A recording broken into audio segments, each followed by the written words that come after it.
এখন লক্ষ্য করেন, উদাহরণটা বুঝলেই বুঝতে সুবিধা। বক শিকারীর হাতে যে বক আর উড়ন্ত বক, দুইটা জাতিতে বক হইল, কিন্তু একটু বেশ কম আছে। কি বেশ কম? যেটা মালিকের কাছে, এটা হইল মালিকের প্রশিক্ষণ প্রাপ্ত, আর উড়ন্ত বক গুলো মালিকের প্রশিক্ষণ প্রাপ্ত নয়, জঙ্গলি বক। আর তো জোরে কম। নবীরা হলেন আল্লাহ প্রশিক্ষণ প্রাপ্ত, আর তো জোরে কম। আর আমরা হইলাম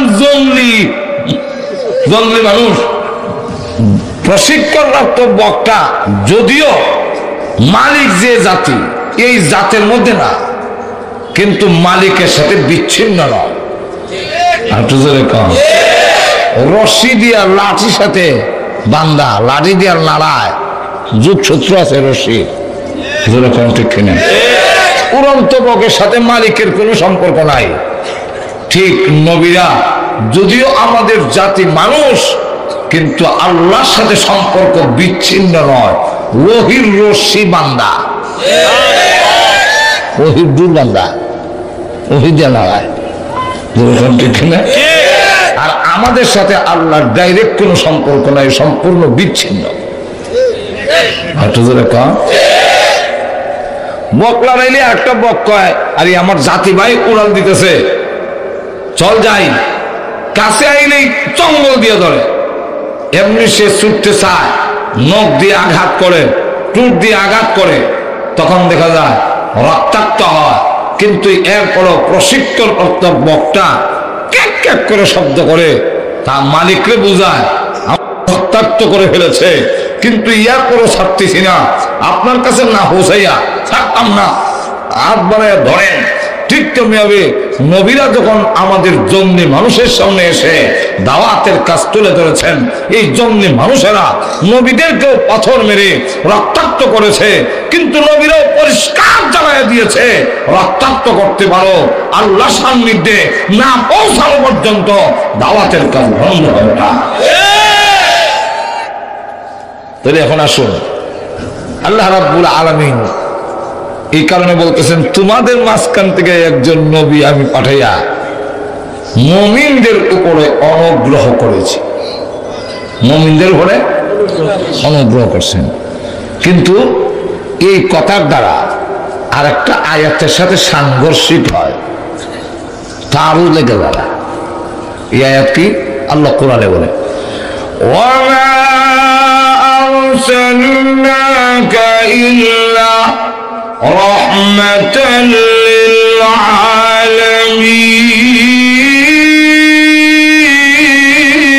আলামিন। ওয়ামা আরসালনাকা ইল্লা রাহমাতাল লিল আলামিন। রাসূল হলেন রাহমাতুল লিল আলামিন, রাহমাতুল লিন নাস। রাহমাতুল লিন নাস নাকি না আলামিন? রাহমাতুল লিল মুমিনিন, রাহমাতুল লিল আলামিন, সকলের জন্য রাসূল রহমত। এই আয়াতের মধ্যে আল্লাহ বলেন মুমিনদের উপরে ইহসান করছেন, আর আরেক আয়াতে তো বোঝা যায় সকলের জন্যই নবী রহমত, সকলের জন্য তুই আল্লাহর দয়া, সকলের জন্য তুই আল্লাহ ইহসান, গোটা মানব জাতির জন্য, সকল মাখলুকাতের জন্য। তাহলে এই আয়াতে শুধু মুমিনকে বললেন কেন? বললো এই কেন জবাব দেব দিতে গেলে আগে এক্সাম্পল, উদাহরণ বুঝতে হবে। দিব উদাহরণ। আসমান থেকে যে বৃষ্টি পড়ে, এই বৃষ্টিকেও কোরআনের রহমত বলছে। কোরআনের এক আয়াতে আছে বাইনা ইয়াদাই রাহমা, তোমরা সামনে রহমত আসতেছে। যখন নাকি বাতাস আসে, ঠান্ডা বাতাস আইলে আমরা দেখবেন এই বৃষ্টি বলি ঠান্ডা বাতাস লাগতেছে, আর তো জোরে কর না।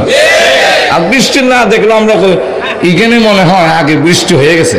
কেমনি বললেন? বাতাসটা ঠান্ডা লাগে, আর তো জোরে কর। আল্লাহ কোরআনে বলেন যে বাতাসে আয়া সংবাদ দেয়া যায় পিছে রহমত আইতাছে। রহমত, রহমত মানে বৃষ্টি। তো এই যে রহমত বললেন, সব মাটির জন্য রহমত, পাথরের জন্য রহমত, সিমেন্টের জন্য রহমত, জোরে কোন ঠিক কিনা? আর ক্ষেতের মাটির জন্য রহমত। কিন্তু পাথরের উপরে বৃষ্টি হইলে পরে কোনো উপকার হয় কি? না, সাফ হয় না, পরিষ্কার হয়, উপকার হয়েছে না? না করলেন যে কোনো উপকার হয় না। পাথরের আগে যা ময়লা ছিল, ধুলাবালু ছিল, বৃষ্টি হওয়ার কারণে এই পাথর পরিষ্কার হইল, তাহলে অস্থায়ী সাময়িক কিছু উপকার হয়েছে কি হয়েছে না? স্থায়ী উপকার হয়েছে না। কেন? পাথরে বৃষ্টিকে গিলে না। আমার কথা আপনারা বুঝেন না? অসুবিধা? তাহলে এবার হ্যাঁ না কন, পাথরে বৃষ্টি গ্রহণ করে গিলে? এই গ্রহণ না করার কারণে পাথরের স্থায়ী কোনো উপকার হয় নাই, কিন্তু হালকা কিছু উপকার হয়েছে, পরিষ্কার হয়েছে। যেরকম ঠিক কিনা? ঠিক তেমনি হবে রসুল আবু জাহেলের জন্য রহমত, আব্দুল্লাহ ইবনে উবাই ইবনে সলুলের জন্য রহমত, আবু বকর, উমর, উসমান, আলী, তালহা, জুবায়ের, তাদের জন্য রহমত। কিন্তু আবু জাহেল হইল পাথরের মতো। উতবা, সাইবা, ওয়ালিদ ইবনে মুগিরা, বারাক ওবামা, বুশ, বিলাই ক্লিনটন, টনি ব্লেয়ার, এরা হইল পাথর। রসুলের দ্বারা এরাও উপকৃত, কিন্তু অস্থায়ী। সারা পৃথিবীর বেঈমান কাফেরদেরকে আল্লাহ রাব্বুল আলামিন খাওয়াচ্ছেন, খাবার বন্ধ করেন না। এর কারণ হইল মূলে বিশ্বনবী। বিশ্বনবী যে দুনিয়াতে না আসতেন, আমরা ইমানের মতো দৌলত পেতাম না। ইমান আমরা পেয়েছি বিশ্বনবীর মাধ্যমে। এই বিশ্বনবীর মাধ্যমে ইমান পাইলাম। আর ইমানদারের ইমান যতদিন থাকবে ততদিন পর্যন্ত আল্লাহ আসমান আর জমিন ভাঙবে না। তাহলে বেঈমান কাফেররে আল্লাহ খাওয়াইতেছেন, মূলে গিয়ে দেখা যায় বিশ্বনবী। বিয়া বাড়িতে যা কিছু আয়োজন করা হয় উসিলা কেনা কার সম্মানে? আর একটু জোরে বলেন। কিন্তু বরযাত্রীরা খাওয়ায় না, আত্মীয় স্বজন, আশেপাশের লোক, বাড়ির কুত্তা বিলাই, এরাও কিছু আড্ডি উড্ডি খায়। কুত্তায় বুঝিনি কার উসিলায় খাইছে। যার উসিলায় খাইলো তাকে বের হইলে দেখবেন গালি দিতে দেরি করে না, ভাগ করে গালি মারে। জোরে কোন ঠিক কিনা? যার উসিলায় খাইছে তারই কয় ভাগ, মানে গালি দিছে। সুযোগ পাইলে আবার পায়ের গুছার মধ্যে কামড় দিয়েও ধরে। যেরকম ঠিক কিনা? যেমনি ভাবে কুকুর বোঝে না কার সম্মানে খেয়েছে, ঠিক তেমনি ভাবে বেঈমান কাফেররাও বুঝে না কার সম্মানে খাচ্ছে। কারণ তার স্বভাব হইল কুকুরের স্বভাব। যেই নবীর সম্মানে খায় সেই নবীকে জঙ্গিবাদ এবং সন্ত্রাসী বলে গালি দেয়। এই নবীরই কখন সন্ত্রাসী, জঙ্গিবাদ ক্রিটিসাইজ করে, ব্যঙ্গচিত্র করে। যেরকম ঠিক কিনা? অথচ নবীর উসিলায় খাইতেছে। কেন? এরা স্বভাব কুত্তার স্বভাব। কুকুর আর এর সাথে একটা মিল আছে, বলবো? দুনিয়া জিফাতুন ওয়া তালিবুহা কিলাব।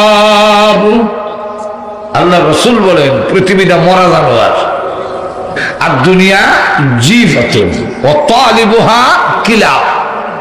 আর এই মরা জানোয়ার, মৃত জানোয়ারের পিছনে যারা আল্লাহ পরকাল বুইল্লা লাগছে, এরা এদেরকে আল্লাহ রাসূল বলেন কুকুর। আর হুজুরে বলেন, মুহাদ্দিসিনে কেরাম এর ব্যাখ্যায় আনছেন যে এই যে কুকুর বললেন, মরা জানোয়ার কি শুধু কুকুরই খায়, শিয়ালে খায় না? শুকুনেও তো খায়, শিয়ালে খায়, শুকুনে খায়, তো শুধু কুত্তার এরা বদনাম কেন? রসুল কেন বলেন না সালাপ, খালি কিলাপ? কয়েক কারণ আছে। কারণ কি? কারণটা হইল সুকুনে দিনের বেলা আসে, রাত্রে তার জায়গায় চলে যায়, বাড়ির কথা বলে না।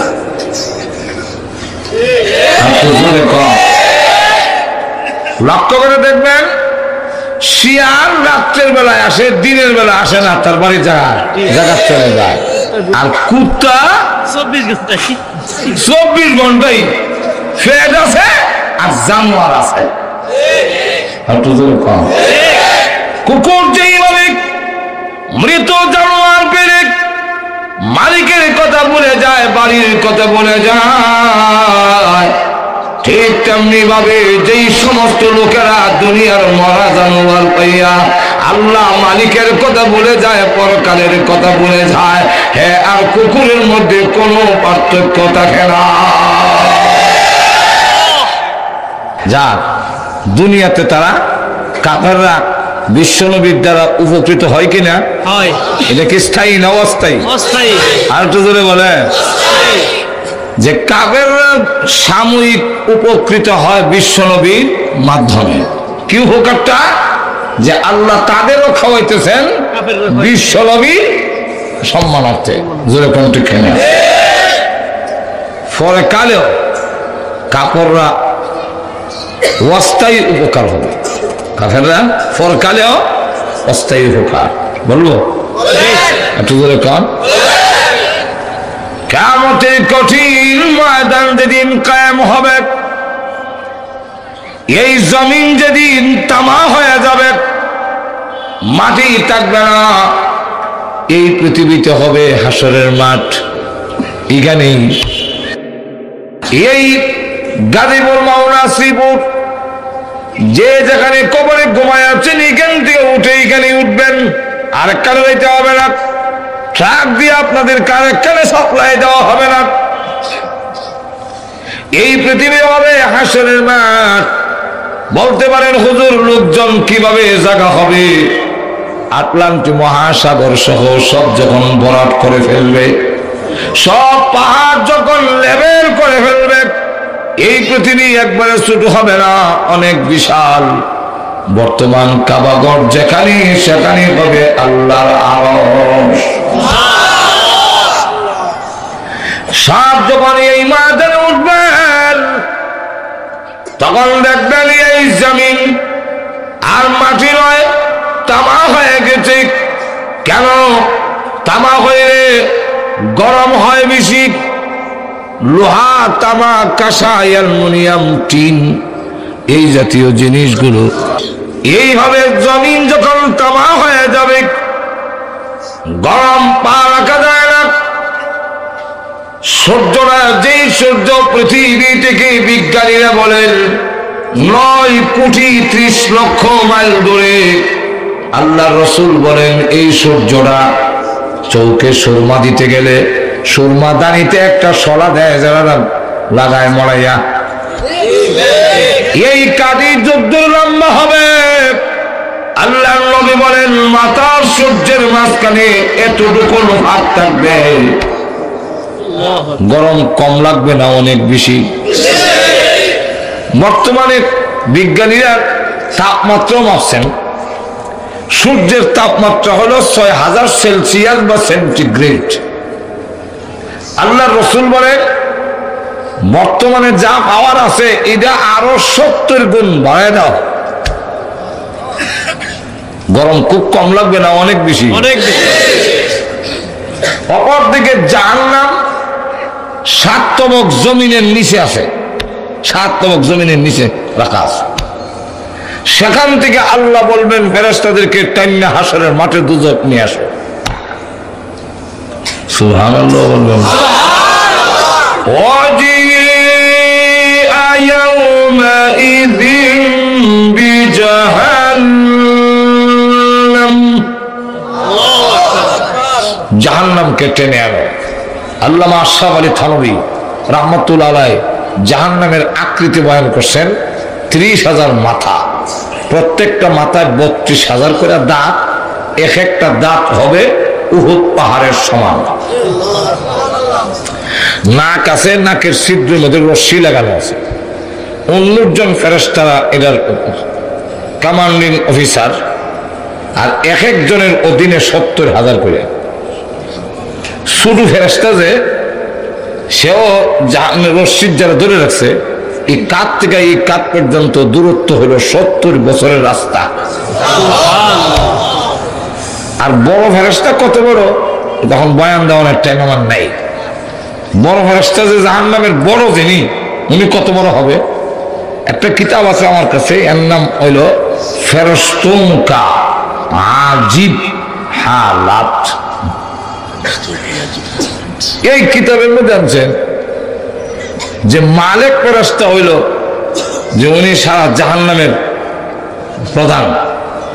উনি কত বড় হবে এতটুকু বুঝে নেন যে জাহান্নামের সংখ্যা যত হবে জিন্নাত আর মানুষ মিলাইয়া, তত সংখ্যায় ওনার 2 হাতের আঙ্গুল হবে। আরো আসতে বলেন, মহিলারা শুনে নেবেন। এত সংখ্যা যদি আঙ্গুল হয়, আল্লাহ আমাদের দেশের কোন কোন সন্ত্রাসীকে ধরতে গিয়া 3 বাহিনী লাগায়। আর চুজুরে কম আল্লাহ বলেন, ফাইজলামি করো না, দৃষ্টতা দেখাও না। তুমি যত বড় শক্তিশালী সন্ত্রাসী চাঁদাবাজি হও, জাহান্নামের ফেরেশতা ধরতে গিয়ে 2 আঙ্গুল লাগাবে না, 1 আঙ্গুল লাগাবে।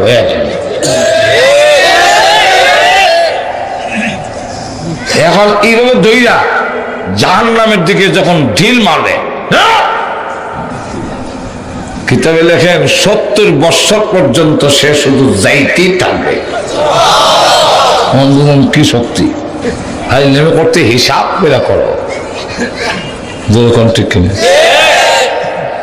যাক, সবে মিললে জাহান্নামের রশিদ ধরছে, কিন্তু জাহান্নাম মানুষ দেখার পরে হাসরের মাঠে একান্ত ক্ষুধার্ত বাঘের না হুঙ্কার দেয়, দাঁতে দাঁতে কষা লাগায়, খট খট খট খট, গুসায় জমিন ফেটে যাবে।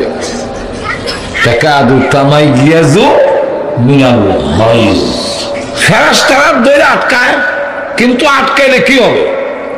আমাদের দেশে যারা বড় সার ভাবে, সার বোঝেন তো, সার, হ্যাঁ, এই সার এমনি মালিকের রশিদ ধরে রাখলে দেখবেন হে যখন দৌড় দেয়, মালিক এমনি রশিদ ধরে রাখছে, মালিক অটোমেটিক যায়। ঠিক না? জাহান্নাম যখন টান দেয়, 19 জন এক একজনের অধীনে 70,000 করে, সব অটোমেটিক যায়। প্রভু,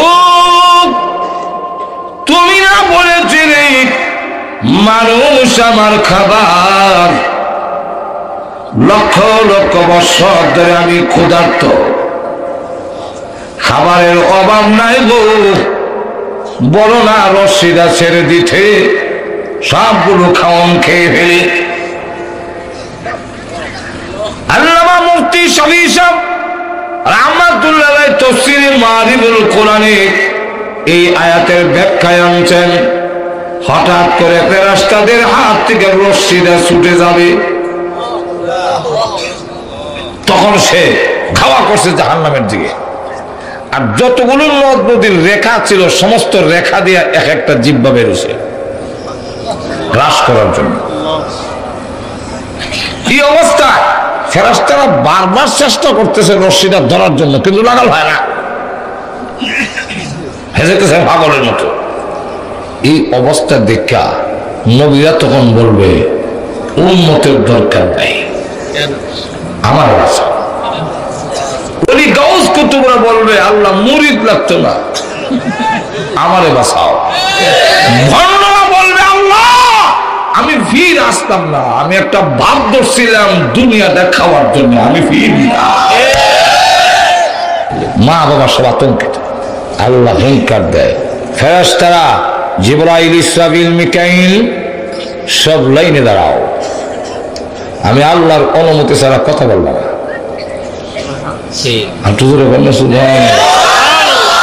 আসেনি কোরআন শরীফ, ইয়াউমা ইয়াকুমুর রূহু ওয়াল মালায়েকা صفا لا يتكلمون إلا من أذن له الرحمن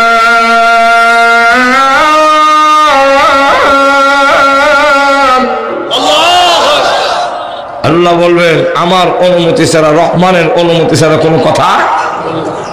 জিবরাইল আলাইহিস সালাম আতঙ্কিত হইয়া আল্লাহর আরশের হায়া দয়া, আল্লাহ আমারে বাঁচাও, না জানি কোন ঠাডা আমার উপরে। আল্লাহ হুঙ্কার দেয়, লিমানিল মুলকুল ইয়াউম, আজকের রাজত্ব কার?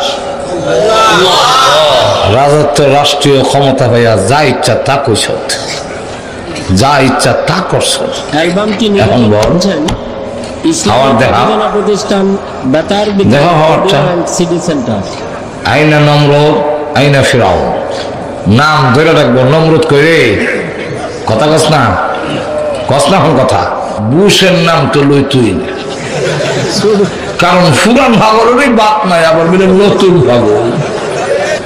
ওই সময় আমাদের নবী বিশ্ব নবী তিনি তখন বলতে থাকবে, উম্মতি উম্মতি ওনা নফসি নফসি না। তিনি তখন বলবেন, আনতা আহকামুল হাকিমিন, আল্লাহ তুমি তো বিচারপতি, দেও বিচারপতি। আনতা রাব্বুল আলামিন, তুমি তো সকলের পালনেওয়ালা। আনতা রাব্বুস সামাওয়াতি ওয়াল আরদ, তুমি আসমান জমিনের মালিক। আনতা রাব্বুল আরশিল আযীম, তুমি মহান আরশে আযীমের মালিক। আনতা যুল জালালি ওয়াল ইকরাম, তুমি সম্মান ও মর্যাদার অধিকারী। আনতাল হাইয়ুল কাইয়ুম, তুমি চিরঞ্জীবী, তুমি নিজে কায়েম ছিলে, সকলকে কায়েম তুমি রেখেছ। আল্লাহ তুমি যদি আমাদেরকে হুঙ্কার দাও, আমরা তো তোমার গোলাম, তুমি আমাদের মনিব। মনিবে হুঙ্কার দিলে গোলামের কি ক্ষমতা আছে তার পাল্টা পাল্টি করা? এমন ভাবে প্রশংসা শুরু করবে, বিশ্ব নবীর জিন্দেগিতে এত প্রশংসা আল্লাহর কোনদিন করেন নাই। আল্লাহ ডাক দিয়ে বলবে, নবীজি মাথা উঠান, আপনারা প্রশংসা শুনে আমি আল্লাহর রাগ গুসা ঠান্ডা হয়ে গেছে। এই কিয়ামতের কঠিন ময়দানে সর্বপ্রথম আপনাকে আমি আল্লাহ কথা বলার জন্য অনুমতি প্রদান করলাম। আপনি কথা বলেন, সব বন্ধ। হাসরের মাঠে দাঁড়ায় দিছে তামাক জমিনের সূর্যের নিচে কতদিন? একটা দিনই হবে এই পৃথিবীর হিসাব মতে 50,000 বছরের সমান। 1000 বছর? 50,000 বছর। আমার কথা না, আল্লাহ কোরআনে বলে দিয়েছেন, মিকদারুহু 50 আলফ সানা, 50,000 বছরের সমান একটা দিন ধরে রয়েছে।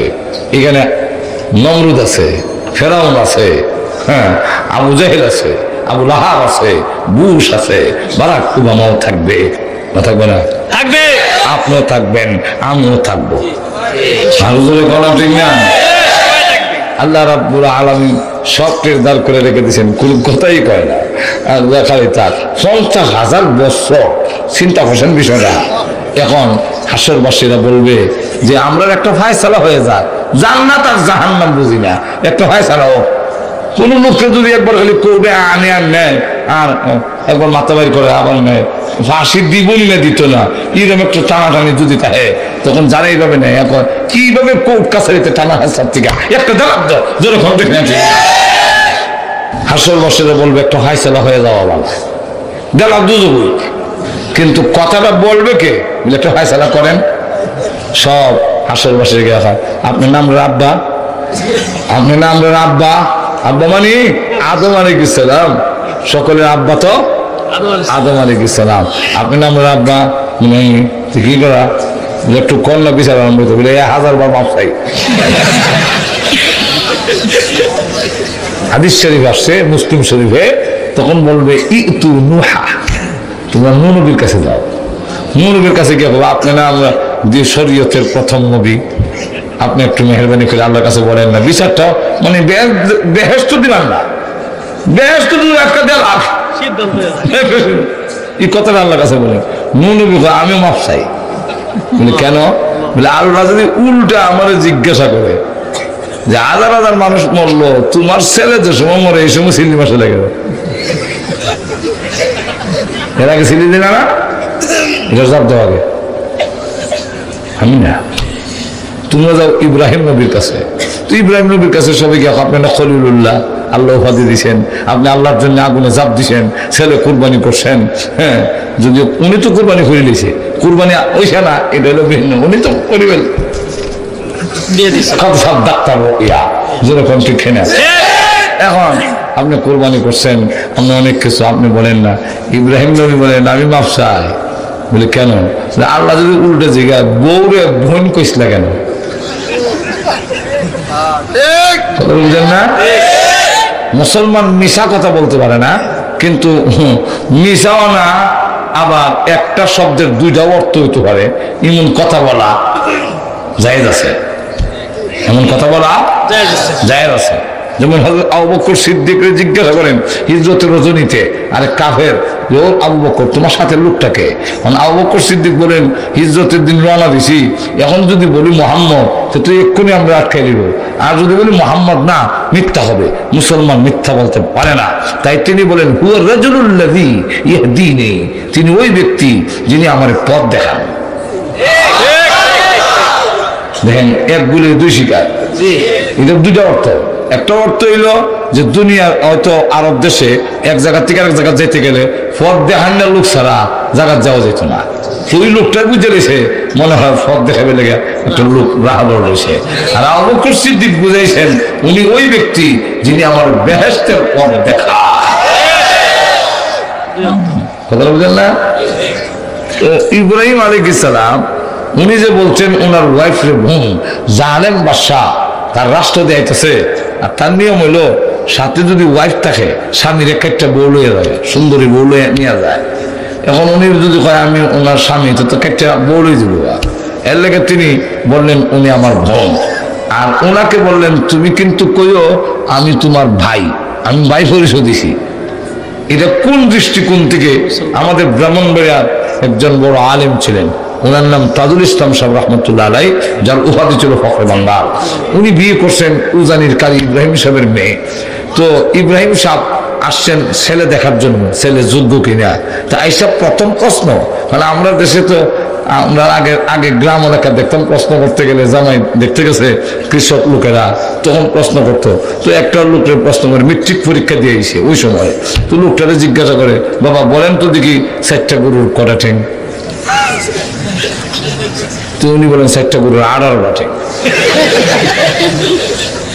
আমি সকলে শুনলাম আপনি মেট্রিক পরীক্ষা দিয়েছেন আর 4টা গরুর 18টা ঠেং, না এই ছেলের কাছে বিয়ে দেওয়া যায়, চলে যাই। তো বাড়ির লোকেরা কয় তুই কি বললো, ব্রেন পাস করছো, ব্রেন পাস করছো, 4টা গরুর কটা ঠেং এটা কইতে না, 4টা গরুর কটা ঠেং এটা বলতে পারবো না, মেট্রিক পরীক্ষা দিয়েছি না। তুই 4টা গরুর তুই 18টা করে কেন? বলে 4টা তো 4টা গরু, 4টা গরু 16টা, 4টা গরু 16টা। আর আমার মতো একটা ছেলে যে মেট্রিক পরীক্ষা দিয়েছে, হের যে এই জাতীয় প্রশ্ন করছে, হের 2টা ঠ্যাং আমি যোগ দিয়েছি।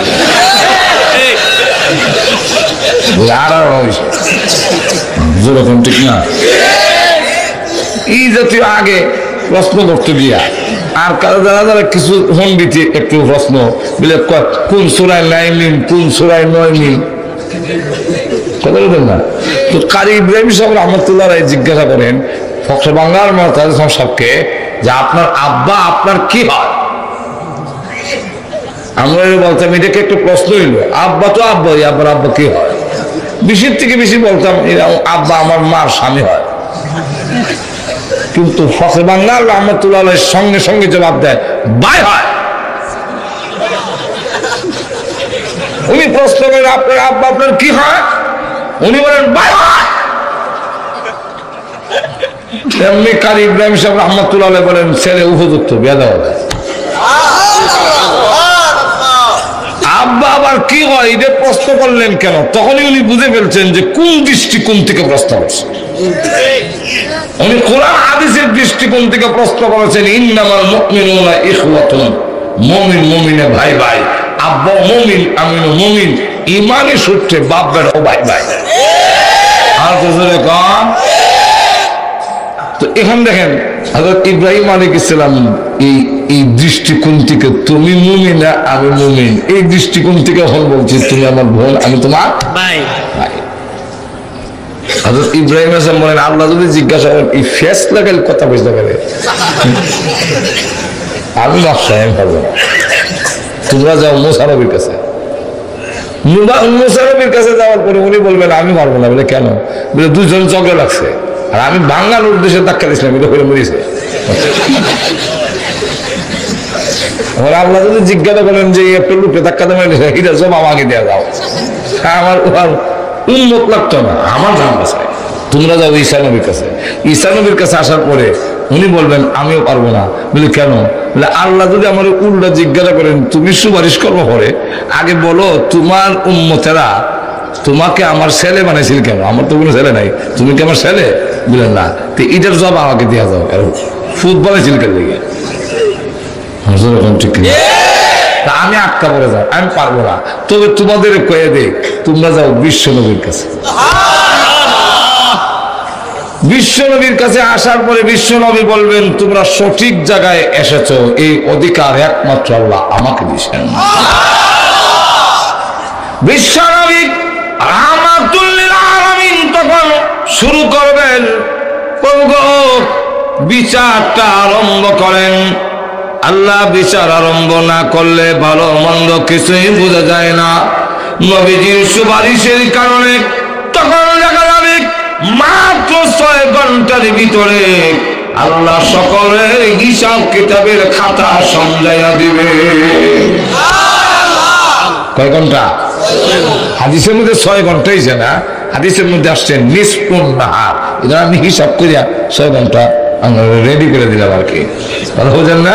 নিসফুন নাহার অর্ধেক দিন। অর্ধেক দিন বলতে নাহার বলা হয় সূর্য উঠার পর থেকে ডুবা পর্যন্ত, ডুবার পরটার নাম লাইল। তো এই লাইল আর নাহার মিললে হলো 24 ঘন্টা। তো দিনে রাইতে ছোট বড় আছে না, তো সব গড়ে হিসাব করলে ক ঘন্টা পরে? 12 ঘন্টা। একদিন 12 ঘন্টা, ওই লাইন 12 ঘন্টা, সব মিললে 24 ঘন্টা। তাহলে নিসফুন নাহার যদি হয় তাহলে 12 অর্ধেক করলে কত হয়? 6 ঘন্টার ভিতরে হিসাব শেষ।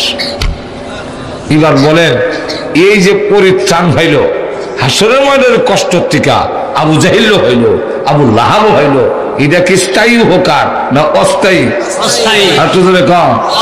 এই অস্থায়ী লাভবান কিয়ামতের কঠিন ময়দানে আবু জাহিল হয়েছে নি?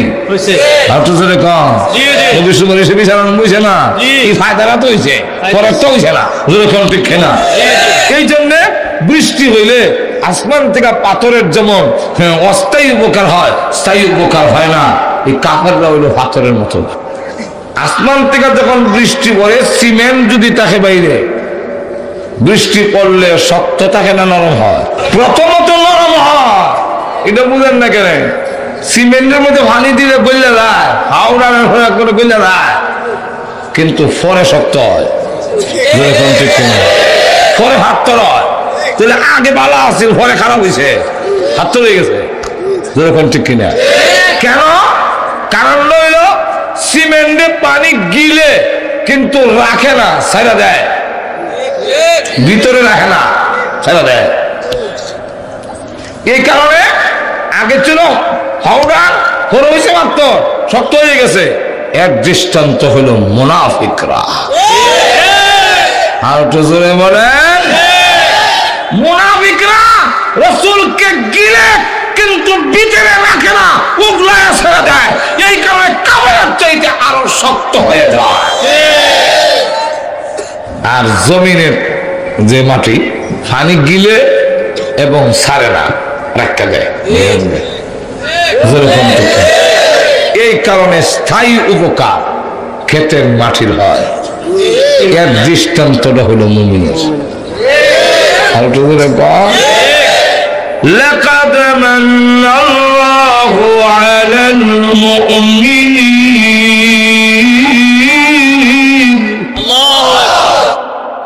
আর কোরআনে যত মুমিনিন কইছে এর অধিকাংশ মুফাসসিরে কেরামের রায় হইল সাহাবায়ে কেরাম। কারণ এর প্রথম মিসরা, প্রথম এর হইল সাহাবায়ে কেরাম। যখন কারা সাহাবায়ে কেরাম, আর যখন সাহাবায়ে কেরাম সত্যিকারের মুমিন ছিলেন। আমরা সত্যিকারের মুমিন না, বেজাল মুমিন। আর যখন আমেরিকাতে কিছুদিন আগে হামলা হয়েছে, টর্নেডো, ফিরাইতে পারছে না, এত বড় শক্তি ফিরাইতে না। কিন্তু মদিনায় একবার টর্নেডো আয়া আসতেছে, উমর যখন জানতে পারলেন টর্নেডো আসতেছে, দইরা মাঠে গেলে গিয়ে হাত দিয়া ইশারা দিয়ে বলেন থামো। আর একটু জোরে থামো। সঙ্গে সঙ্গে টর্নেডো থেমে গেছে। আর একটু জোরে কর না। উমর রাদিয়াল্লাহু আনহু সামনে যায়, টর্নেডো পিছে যায়। উনি সামনে যায়, টর্নেডো পিছে যায়। এখন এইভাবে নিতে নিতে পিছনের দিকে তাড়াইয়া পরে এক জঙ্গলের দিকে, পাহাড়ের দিকে আঙ্গুল দিয়ে ইশারা দেখা, ওই পাহাড়ে দিয়ে চলে যা, কোন দেশের জনগণের বস্তিতে ঘর বাড়ি ভাঙবি না। বস্তি আর আমলা না হইয়া পাহাড়ের ভিতর দিয়ে চলে গেছে। কি পরিমাণ দামি হয়েছে বুঝছেন তখন বিষয়টা? কেন? রাসূলকে তারা গ্রহণ করছেন করার মতো। রাষ্ট্রপ্রধান কিন্তু জবের রুটি জৈতুনের তেল দিয়া খায় রাষ্ট্রপ্রধান আমিরুল মুমিনিন। আচ্ছা, আপনাকে যদি জবের রুটি দেই সয়াবিন তেল দিয়া, কটা খাইবেন? খাইতে পারবেন সয়াবিন তেল দিয়া? আচ্ছা না, বড় করে একটা কোনো খাই নিলেন, এর বেশি খাইতে পারবেন? ফেরের বুকের ছুটে অত কিছু সাবাইয়ে গিল্লা খানে খাই নিলেন। আমিরুল মুমিনিন জবের রুটি, গবের না, জবের রুটি জৈতুনের তেল দিয়া খায়। কঙ্কাল হয়ে গেছে, উমরের হাড্ডি গোনা যায়। সকলেই কয় উমর যদি এইভাবে চলতে দেখে বেশি দিন থাকবে না, শেষ হয়ে যাবে। ওনাকে কে বলবে? পর্যাপ্ত পরিমাণে ঘম পাওয়া যায়, পর্যাপ্ত পরিমাণে যখন গোস্ত পাওয়া যায়, তো জৈতুনের তেল দিয়া না খাইয়া গোস্ত দিয়া যদি খান তাহলে তো একটু ভালো হইতো। এই কথাটা বলতে তো সাহস পায় না। মিস্টার ইবলিস উমর যে ফদ দেওয়া যায় এটা তো যায় না, মিস্টার ইবলিস ওই। আল্লাহ রাসূল বলেন উমর তোমাকে দেখলে মিস্টার ইবলিসও ভয় পায়। এই রাস্তা দিয়ে শয়তান যায় না, উমর এটা সামনে গেল। কথাটা বুঝে? এই কারণে তাবিজের কিতাবে একটা তদবির দিছে, যারা ভয়াবহ স্বপন দেখে আর বেশি বেশি স্বপ্নে খায়, স্বপন দেখে চিনতে পারে, হ্যাঁ আগ দিয়া লেখতো ওমর, বানান হয়ে আইন মিম রা, এরপরে লেখতো উমর তো বহুত আছে, সব উমর না, রাদিয়াল্লাহু রা আর দোয়াত দিত, দিলে বুঝাইতো এটা ওই উমর রাদিয়াল্লাহু আনহু। বুকে যদি লেখাত হ্যাঁ আর খারাপ স্বপন দেখতো না, মিস্টার ইবলিসের কাছে।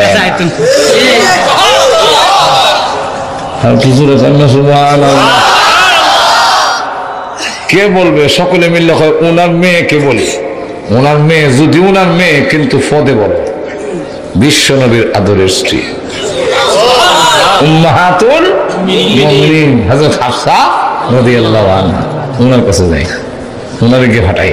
তো ওনারে সকলে কইয়া বলেছে আপনার আব্বারে গিয়ে কোন দেশে গম অভাব নাই, গোষ্ঠীর অভাব নাই, এখন খাইলে কোনো সমস্যা না, অসুবিধা কি? তো উনি গিয়ে আব্বা দেশের স্বার্থে, জনগণের স্বার্থে, ইসলামের স্বার্থে স্বাস্থ্যের তো দরকার, পর্যাপ্ত পরিমাণে গম পাওয়া যায়, গোশত পাওয়া যায়, একটু খাইতেন যদি। কইতে দিয়েছে উমর কান্দা শুরু করতে দিয়েছে। আব্বা আপনি কাঁদছেন কেন? মা জীবনে কোনদিন কল্পনা করি নাই গো তোমার কাছ থেকে এই কথা আমি শুনলো। হ্যাঁ মা, তুমি না বিশ্ব নবীর আদরের স্ত্রী। ও মা, তুমি বলো গো, আমার নবীজি কি খাইতেন? আম্মা জান হাফসা রাদিয়াল্লাহু আনহা বলেন, হে আব্বা, আমি নিজে দেখেছি বিশ্ব নবী জবের রুটি জৈতুনের তেল দিয়ে খেতেন। ওমর বলেন, মা গো, কঙ্কাল কেন? আল্লাহর কসম, আমার প্রাণ যদি চলেও যায়, আমি নবীর তরিকা থেকে 1 ইঞ্চিও নড়তে পারবো না।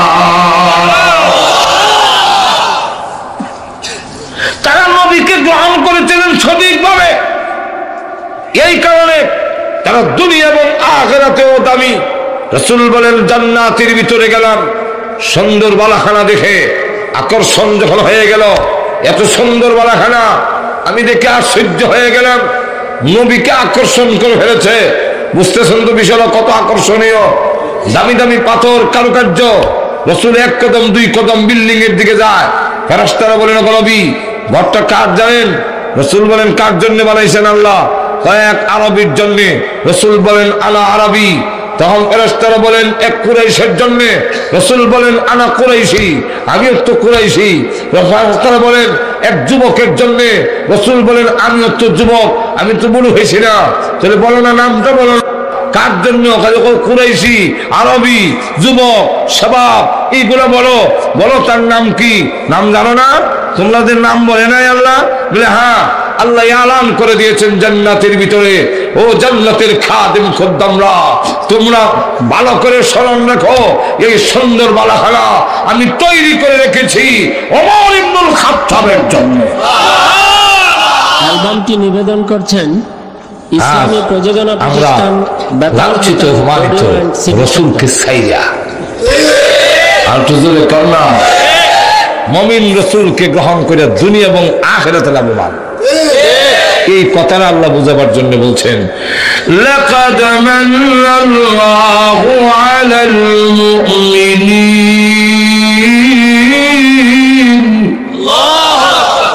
মুমিনদের উপরে ইহসান।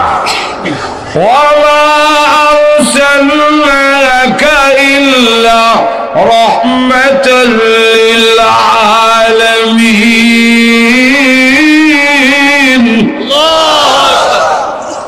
রাসূল সকলের জন্য রহমত, আবু জাহলের জন্য রহমত। কিন্তু একটা শব্দ মাযুব আছে, লুকাই আছে, এটা কি? রাসূলের প্রতি ঈমান থাকতে হবে। এই কথাটা হলো আমার আয়াতে, লাকাদ মান্নাল্লাহু আলাল মুমিনিন। তাহলে বুঝছেন, যাক, এখন সেই নবীকে 4টা দায়িত্ব দিয়ে ফেলেছেন। যেরকম কয়টা? 4টা। আর তুজুরে এর মধ্যে প্রথম নম্বর, ইয়াতুলু আলাইহিম আয়াতিহি,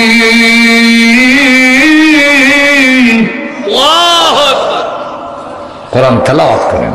তেলাওয়াতকারীরাও লাভবান হবে।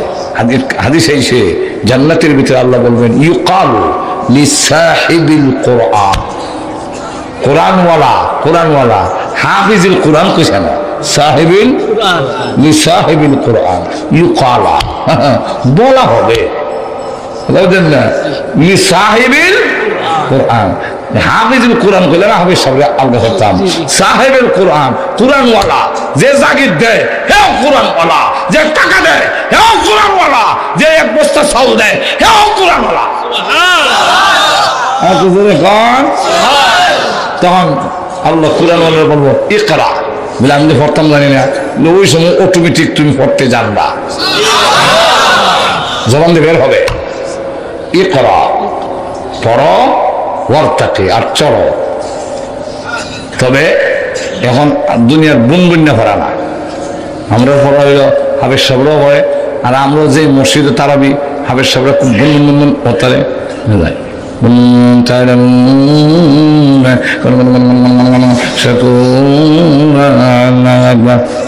দেখবেন মুসল্লি বেশি।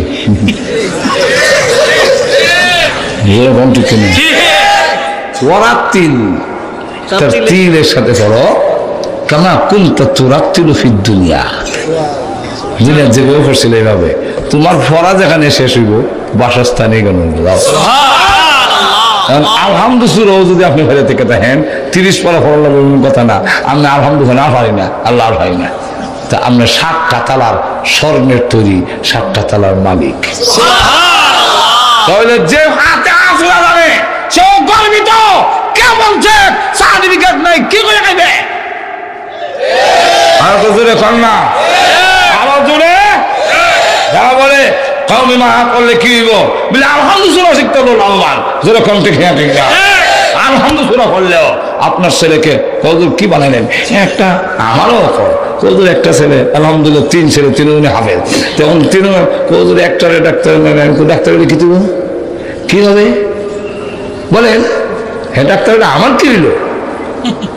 জোরে কম ঠিক না? হে কি হইল? ডাক্তার হয়ে কিছু কামাই করলো, পয়সার অভাব না, এখন খাইবার টাইম নেই, ঘুমবার টাইম নেই, ফ্যান ফুরে জায়গায় দিক দে ভাইয়া বানবার টাইম নেই। মানে ডাক্তার রেখে দেখি কাপড় ফুরে তো বানবার টাইম নেই, ব্যস্ততা। কথা বলছেন না? জমা করলো, মার্কেট করলো, বাড়ি করলো, ডাক্তার সাহেব কি হইলো? মরে যাবে সময় তো শূন্য হাতে। আর যে আলহামদুলিল্লাহ জানে 30 পারা কোরআন জানলে তো শুকুর আলহামদুলিল্লাহ। সব দুনিয়ার বিল্ডিং, দুনিয়ার সব ফালাই গেল, কিন্তু আখিরাতের বিল্ডিং 6666 তালার মালিক হয়ে মরতাছে। যেরকম ঠিক কিনে বড় আসে والشمس وضحاها والقمر إذا تلاها।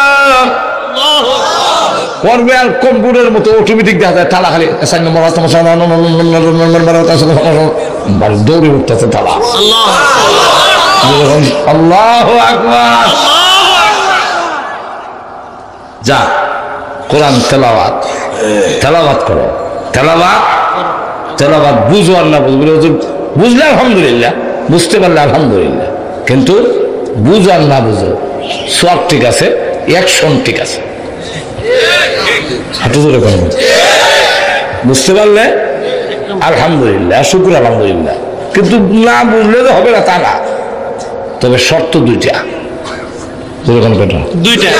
আমার কথা না, আল্লাহ বলছেন, বলবো আল্লাযীনা আতাইনাহুমুল কিতাব,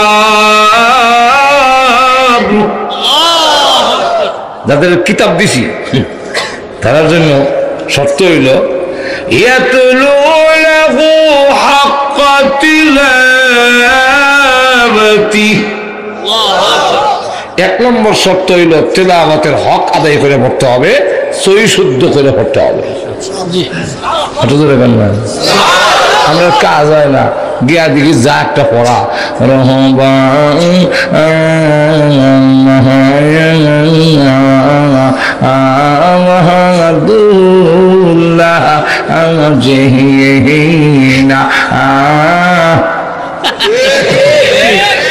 কিরম ধরা পড়লে কাজ হইব?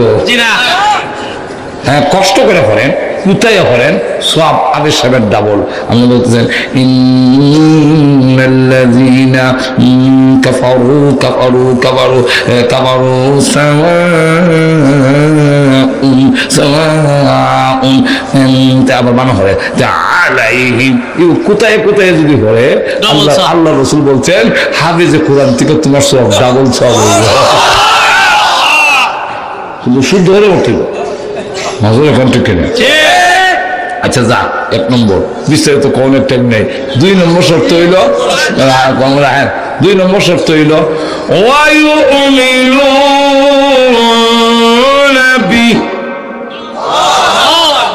আল্লাহ কালামের প্রতি তোমার ঈমান থাকতে হবে। ঠিক নেই? ও হয় না, হয়নি না, হয় না, হয়নি না, হয় না, ভাই না, না ভাই খেতে হবে না,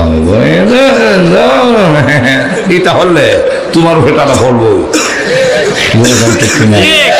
অবশ্যই আল্লাহর কালাম ইমান থাকতে হবে।